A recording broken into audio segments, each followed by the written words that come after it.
Another day, another basketball stories na naman ang pagkikwentuhan natin.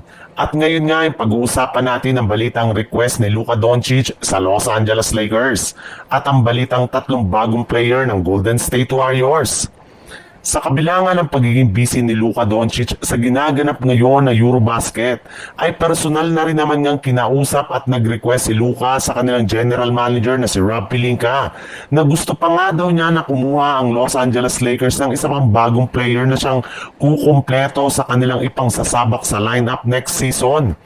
At kasabay nga ng naging request na ito ni Luka Doncic ay kumalat na rin naman nga sa social media ang balita na maaari pa nga daw na makuha ng Lakers si Pascal Siakam mula sa Indiana Pacers.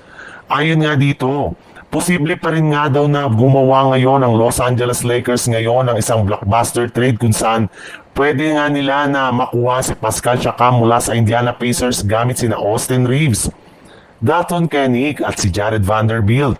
Ayon nga sa lumabas na balita, mas gusto pa rin nga daw po ni Austin Reeves ng malaking kontrata na posibleng hindi kayang ibigay sa kanya ng Lakers habang hindi pa ito naging isang unrestricted free agent.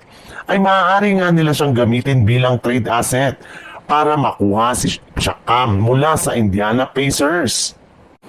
Sa ibang balita naman, ilang linggo na lang nga ang natitira at magsisimula na nga ang mga laro ng Golden State Warriors sa preseason. Kailangan na nga nila ng kanilang team na maganda dito lalong-lalo na sa kanilang gagawing training camp sa mga susunod na linggo. Ngunit kahit man nga nalalapit na ito ay wala pa rin naman ngang nagagawa ni isa mang move ngayon ng Golden State Warriors since nakapos o nakahinto pa rin nga ang trade negotiation ng team kay Jonathan Kuminga.